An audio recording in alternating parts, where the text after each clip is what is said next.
So a few months ago, Gavin Newsom took advantage of the Supreme Court's Grants Pass ruling, ordering California cities to sweep their homeless encampments and, quote, do something about the issue. Responses have varied between cities, but many have begun sweeping encampments, including the famously liberal city of Berkeley, California, who codified a requirement to offer shelter when sweeping shortly after the court's decision, but also listed 6 exceptions to the rule in the case of safety hazards and interference with city operations. I decided to take a closer look at how the city's new policy is being handled. My first step was to talk to the East Bay homeless advocacy group called Where Do We Go, who have been protesting the sweeps and helped set up an encampment across the street from the one that was swept outside of City Hall. The city arrives sometimes early in the morning, sometimes before the sun even comes up. They'll show up at 5 or 6 in the morning with a bunch of cops, at least 10, 15 cops, depending on the size of the camp, maybe more. And they show up with a bunch of dump trucks and a bunch of public works workers. So you have this huge crowd of people, all noisy and machine work, going doo, doo, doo, just machines everywhere, front loaders, fucking bobcats and things that start driving in. They tell everyone to get out of their tent, get out of the way. And then from there, if you don't move out of your tent, you'll be arrested. If you do move out of your tent, they take all of your possessions and they put them into a dump truck and they crush them up in front of you. They take out everything that you own and they destroy it in front of you. Cities will sometimes offer a few shelter beds, but there's not enough for everybody, and there's certainly not housing for anybody. To get into housing is a process that requires a lot of engagement. It takes years. Yes, but not at 4 in the morning with police everywhere. Is the hotel available right now? No, it's not. It's not available right now. There's nowhere for her to go. Everybody lives in an encampment for a reason. They're not just they're not just doing it because they love people. To be in an encampment is a thing. It's a survival mechanism. It's a tool. They keep each other safe. They make sure that everybody's healthy and fed, and people look out for each other. People are more likely to die from drug overdoses when they are out on their own. For healthcare providers as well, it's much easier to take care of a population when they are in one place, when they're together. When the city comes and sweeps an encampment, we want everyone to stay together no matter what happens. Stay in that big group that upset everybody. Don't break into a bunch of little groups, because from that point, when you've been divided into individuals, the city can kick you out of town. The police can come in the middle of the night and say, you gotta go. And what are you gonna do? You're gonna stay, get arrested? Especially now that the courts won't protect you, the Supreme Court won't protect you. So we're fighting back. That's long story short. Yeah. We are saying no now. We are telling the city. If the city says that you guys have to move, we'll say no. And if they say, well, we're going to arrest you all if you don't move, we'll say, okay, we'll move. And we move 2 feet away. So there we moved. The cities are sweeping due to public pressure. It's rare that 3 people will be sitting up in an office and say, you know what, screw that homeless camp. Let's dedicate $60,000 to hiring a bunch of cops and a bunch of public works to come out and get rid of them. What happens is that they get a lot of calls from people in the public, from businesses. Our long-term strategy is to essentially break down the cities and the government and show the world and them that it's a waste of money to be sweeping unhoused people. It doesn't help anything. And then it's a terrible idea. I decided that I also needed to talk to somebody who knew how the system worked from the inside. So I sat down with the executive director of Dorothy Day House, the largest shelter in Berkeley, to discuss the city's strategy and the new motels that they've been buying up for housing.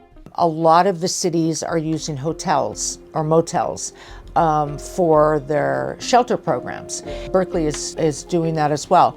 It's private rooms. It could be couples, right? And then they stay there until they get housed, right, into their own apartment. They can stay there for as long as it takes. Yeah, and like I said, sometimes it takes a lot sooner than other times. It all depends on the individual. So there's a difference between literally homeless and chronically homeless. Chronically homeless implies that the person has a disability and is homeless for a year or more. And those are the people that get permanent supportive housing, PSH. And what they have to do is they have to get what we call core documents. And that would be like verification of homelessness, verification of income, social security card, these types of things.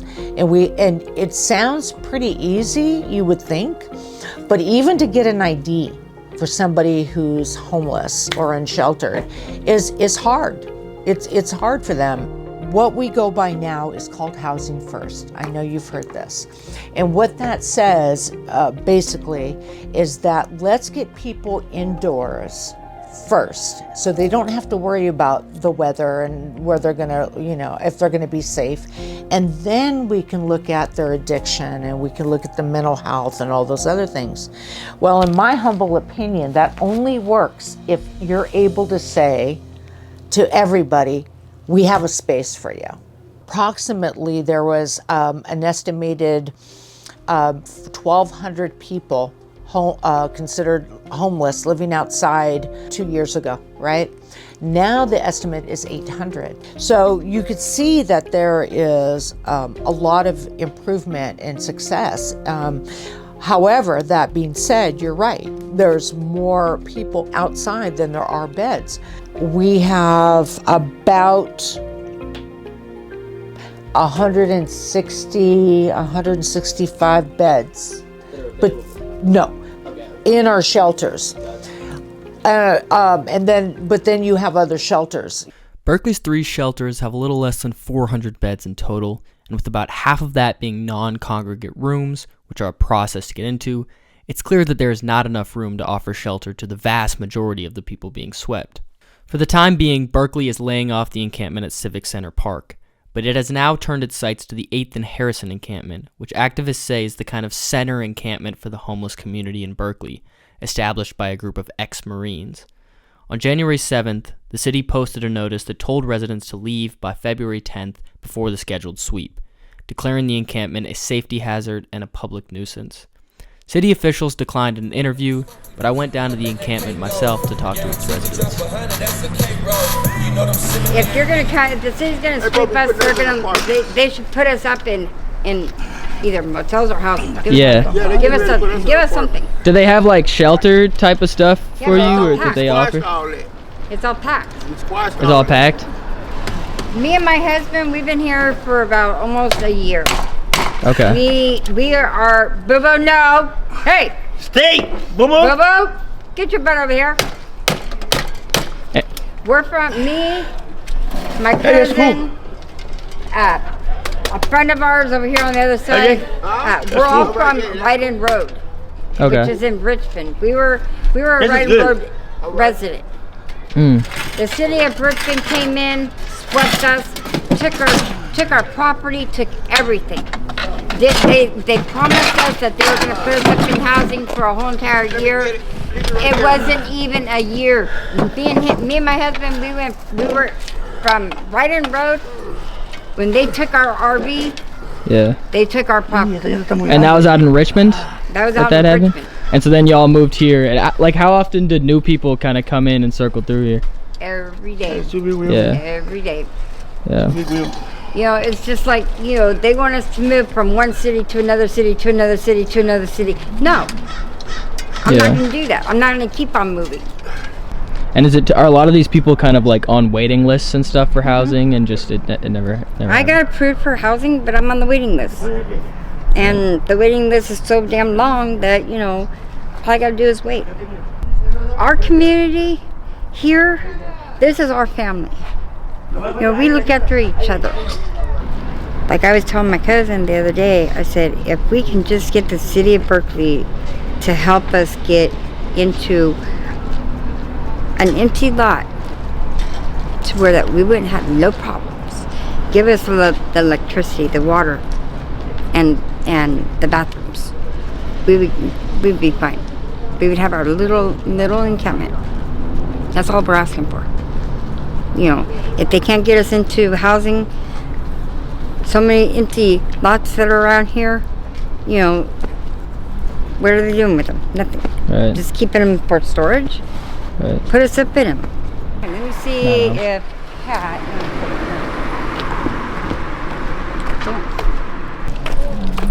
Cat. Hello? No. Magic is Hold on. like when I drive the cars. Oh yeah, he drives his own. He drives cars, Just for fun? Toy cars toy cars. Oh, okay. with a stick. Got you. I've been homeless since a kid, off and on really. But when I was 14. We were in shelters from till I was 16. So for those 2 years, I had known a lot of the street kids being in People's Park, Hippie Hill, Right. stuff like that. Right. And then, and as events had turned out in my time, I became homeless as an adult. And it was just natural, really. I kind of settled in, already knew people. Right. Sweet. Thank you. Got one of them back. The other one, Louis has it. Right on. Cool. Thank you.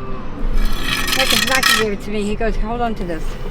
And I said, wait a second, I know that skateboard. That's Cat's. And what could the city of Berkeley do to help you out?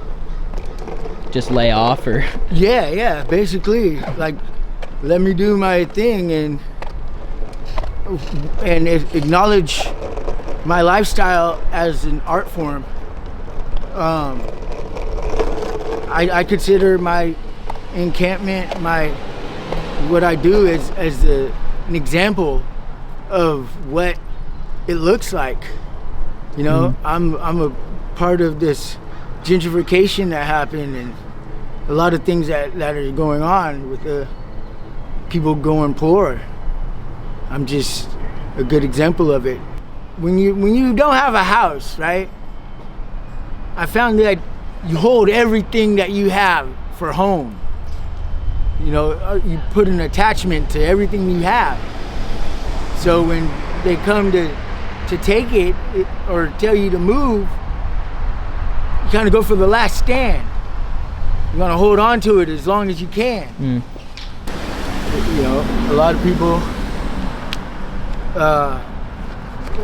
are experiencing situations that need therapy, Right. after experiencing so many losses and stuff like that.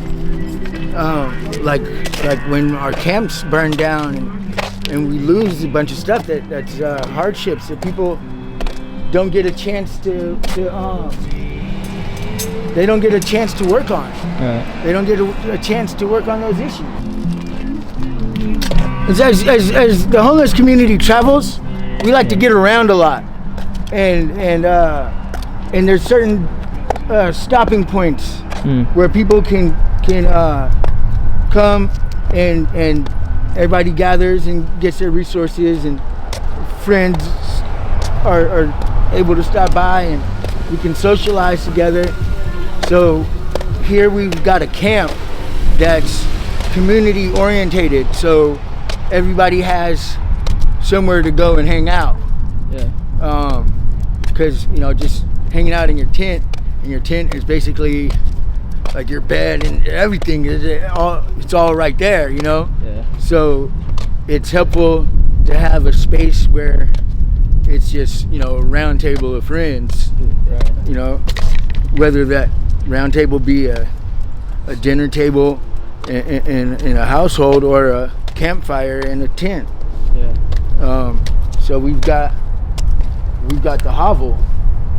Yeah. Right. What is the hovel? Aaron That's this is here, right? very helpful in a way of orchestrating a dwelling that's not necessarily one person's camp. It's everybody's. It's a community camp. What do people go there for? Like, is it when they go through something, or they're scared community, of something, or just to be with people? You're bored or you're sitting in your tent and everything's around you, and you're just like, oh man, I gotta get out of this shit. Yeah. And just go somewhere and get warm. There's the pit, and we'll break wood and. About that. He'll be out in a second. They're out here. Come out here and down. For sweeping, if you want. Yep. They're wanting to come and take all our stuff again. Yeah. Not sure what they think it'll help. And then they're going to declare the area off limits for people, I guess. Something about it being a place where we can't keep what they call temporary non-commercial items, which is our stuff, you know. And what's your response to that? Like, are you guys leaving, or are you going to try to protest, or? Well, being out here is a protest because they've been doing this for a while. Leaving? Where'd I go? It's a serious question. My response is, I don't know. I think I'm still trying to formulate something in the way of a response that's worth having, rather than one that's not. I'm not trying to be rude, not trying to get all violent about stuff, and so we haven't been. But after a certain point, you take your stuff, and you take your stuff, and you take your stuff again. And I've been here 10 years, and haven't changed their role once. They haven't slackened up, and we still haven't gone anywhere. Because where is there to go? You'd think they could learn and do something different. I don't know, from my perspective, it's just my house, my home, the place where I settled, because there's nobody really bothering here. And when you look left, you look right, you look behind me, there's no stores, no business fronts, there's no reason for us to have to move from here. I prefer to be out where we were at Seabreeze, because, it's out of town, out of the middle of things, and there's certainly no one we're hurting over there, but they shut that one down, put a big fence up around it. Yeah. And so that's kind of, okay, we'll move here then. Let's see. What do you think the city wants? Do you think they just want people Us gone, out dead. of here? Yeah. Not their problem. That's their biggest thing. They don't realize that if they'd left us alone, most of us had no plans of staying here this long. It's the constant theft of our stuff that's kept us here.